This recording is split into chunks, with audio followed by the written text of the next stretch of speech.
This is a shoe. But would a shoe by any other name cost as much? Well, not if it was this shoe.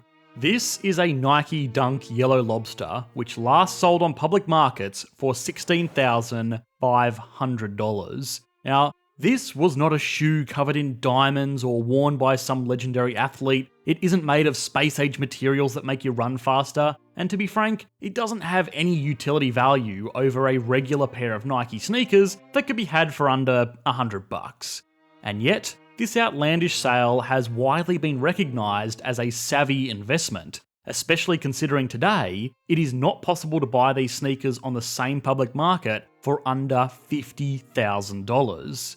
This pair of shoes, while exceptional, is not even that unusual. The resale luxury goods market has become a major industry of sellers, buyers, traders, and even companies looking to eke out a profit in a market worth over $6 billion in the USA alone. So what is going on here?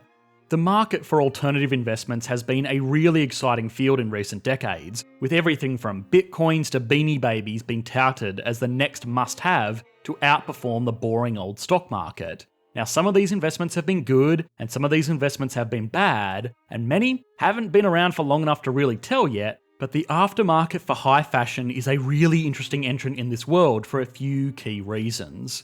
So, can things like sneakers really be considered an investment? Or is this people desperately trying to justify an irrational purchase? What would one need to know before investing into these markets? Who are the key players in this industry? And most importantly, is this all just another speculative bubble? Common sense would dictate that a pair of shoes costing as much as a nice car is just as crazy as a tulip bulb costing as much as a house. But maybe there is more to this market than a skeptical outside viewer can discern. So, hold on to your Yeezys because the market for shoes, bags, and whatever else gets pretty wild. This episode of Economics Explained would not have been possible if it wasn't for our sponsor, Acorns, an investment app that automatically rounds up your credit and debit card purchases to the nearest dollar and then auto-invests that spare change for you into a diversified portfolio. To help you get started, Acorns will invest $5 into your account when you sign up at acorns.com/EE. The link is on screen now and in the video description below.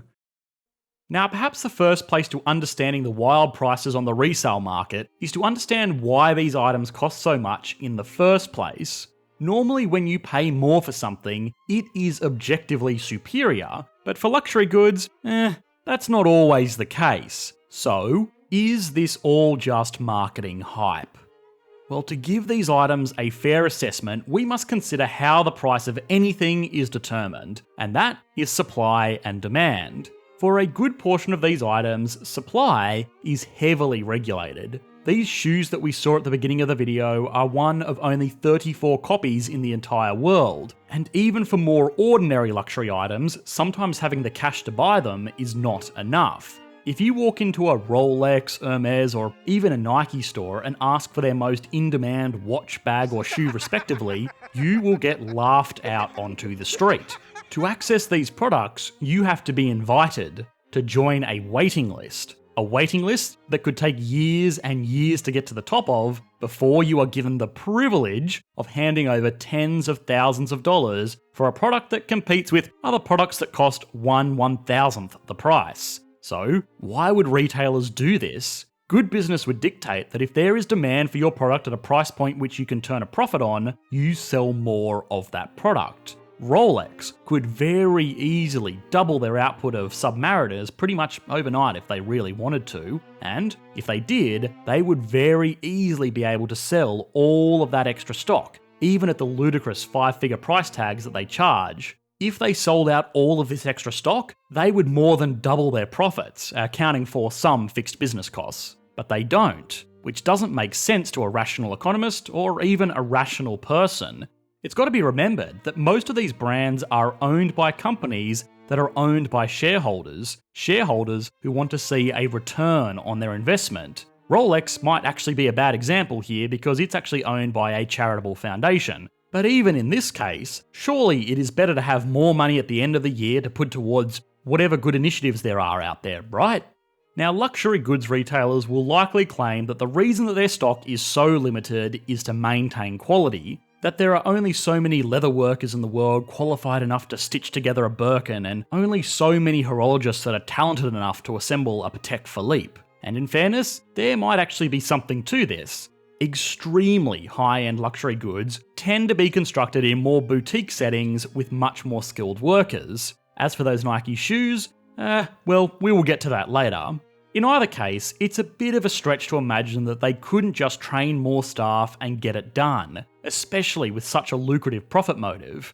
This explanation also avoids one other little dirty secret of the luxury goods industry. Chanel has recently found itself in hot water with the French government after being called out for what is actually a pretty widespread industry practice. They were burning, literally setting fire to excess stock that was not sold during an allotted season. This sounds even more bizarre. Surely, a rational business would prefer to hold on to non-perishables until they sell, or if they are taking up room on the shelves that needs to be used for new stock, just sell them at a discount. And I mean, it's not even like these high fashion houses needed to do that. Remember, they have swarms of people willing to pay the ludicrous prices, so surely there wouldn't be any leftovers anyway.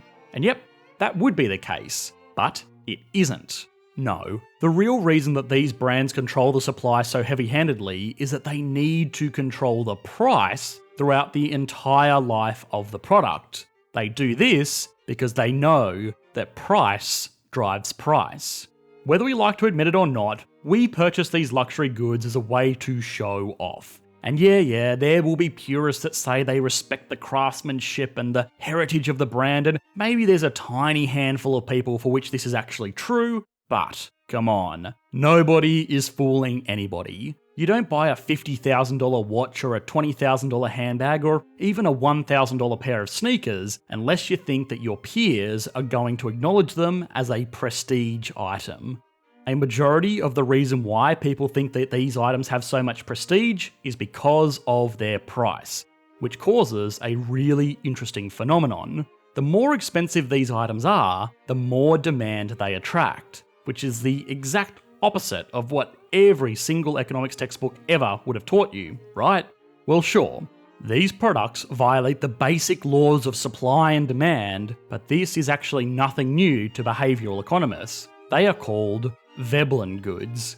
Thorstein Veblen was an American economist who, amongst other things, coined the term conspicuous consumption in his 1899 book, The Theory of the Leisure Class. In this book, he chronicled how products were increasingly being used as a display of wealth and superiority, and how the perceived price of a good could influence its price. In other words, people know it's a bit gauche to walk around talking about how rich they are, but if there was something that could do that for them, it would just be perfect. A Veblen product provides utility in two ways. Sure, it works as a bag or a car or a watch or whatever else, but it also acts as a giant billboard saying, I am a person of wealth. So brands have to do two things. They need to be recognisable and they need to be known to be expensive, so that when Sally from marketing walks in with her new Chanel boots with the fur, you start questioning how well you actually negotiated your salary. But what has all of this got to do with burning leftover product? Couldn't these brands just raise prices if this was true? Well, no. Of course, there is an eventual limit where the Veblen billboard goes from saying, look at how rich I am, to look at how much of a sucker I am. So supply side control is still really important. But for these Veblen products to have maximum impact, they can't let in any imposters, like those dirty peasants buying second-hand goods. If an Audemars that's losing time costs $20,000 at a retailer, but you could get one second-hand for a mere $2,000, then your friends and family aren't going to be able to tell just how rich you are. So, retailers needed to bump those numbers up. How did they do this? Simple. They make it so hard to get an item at retail price that people who are impatient are forced to buy second-hand. This second-hand demand drives up the prices of these products in the resale market to a point where, oftentimes, they are more expensive than brand new. Now I know this sounds bizarre, but it is great for the retailers in the long term because it means that there is no cheap way to buy their product. Therefore, if you see someone sporting a genuine Richard Mille, you know they forked over a lot of money for the privilege to do so. Now this is effectively a man-made market failure. Supply and demand wants to meet at a logical equilibrium, but because silly humans are illogical beings, it is kept from doing so. Although anytime there are market failings, there is money to be made. So, who are the people making all of this money? Of course, there are the retailers who are profiting wildly off the perception of prestige, but this market has more than one player. The first are the flippers. You ever see those people lined up overnight outside sneaker stores? Well, some of them obviously just really want a pair of brand new limited edition whatevers, but a good portion of these people are going to buy up all the product and then resell it to rich exchange students after the retailer sells out. They turn a tidy profit for the effort that they put in, like camping outside of a store for a week, and everyone leaves happy. Now these flippers will often sell these products through the second big player in this market, which are consignment stores.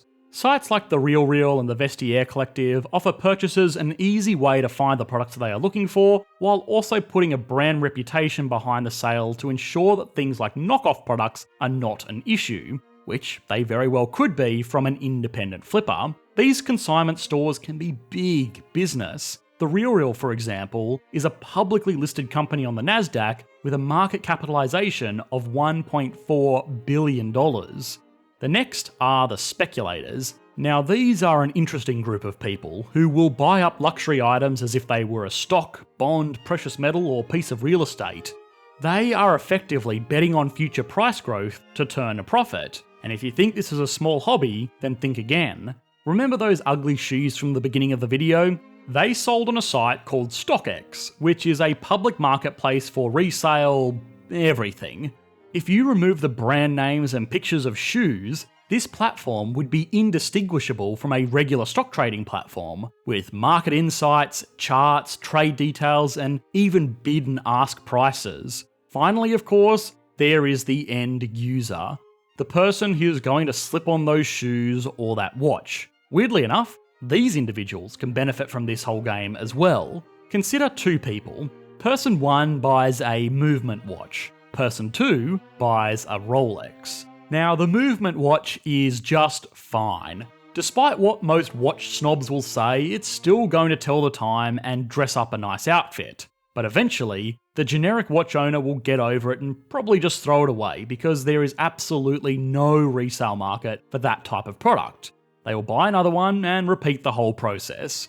If the Rolex buyer, on the other hand, gets sick of their watch, they can just sell it for exactly what they purchased it for, if not more, making the total cost of ownership cheaper for the Rollie than the generic brand watch.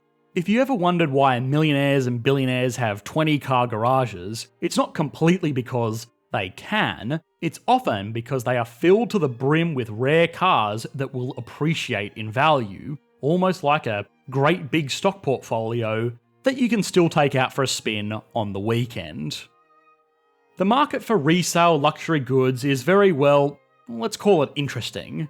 To regular onlookers, it can seem outrageously expensive at best and gluttonous at worst, but a deeper insight will reveal that there is some method to this pricing madness. Is this all a bubble? Well, by definition, you can't see a bubble when you're in one, but for now at least, it doesn't seem so. Even at the current prices, demand is outpacing supply, and if anything, an increase in price might only push demand further. Does that mean that you should go remortgage your house and go long on a portfolio of Yeezys and Breguets? Well, no. But if nothing else, this should show just how diverse, fascinating, and not to mention confusing the world of investing can be. Fortunately, this can all be made a lot easier with acorns. One of our favourite features of the Acorns app is the Found Money section, where you can discover hundreds of brands that want to invest in your future. For example, when you buy your next pair of ultra rare Air Jordans through the Acorns app, Nike will invest 5% of your entire purchase right into your investment account. Perhaps even better, you can also earn money on everyday essentials too, like gas or food delivery, which will invest 4% back into your portfolio with every purchase. But Acorns doesn't just save you money on things that you're probably already buying. With the app, you can also access other awesome features like automatic contributions. Instead of trying to manually time the market, you can configure acorns to automatically set aside small amounts into your diversified portfolio, with investments made daily, weekly, or monthly. And of course, acorns also makes it possible for you to round up your credit and debit card purchases to the nearest whole dollar, while auto-investing the difference for you, making investing as easy as spending. To help you get started with investing, our mates over at Acorns will help you kickstart your portfolio with a $5 sign-up bonus. Check out the link in the video description below or go to acorns.com/EE to get started right now.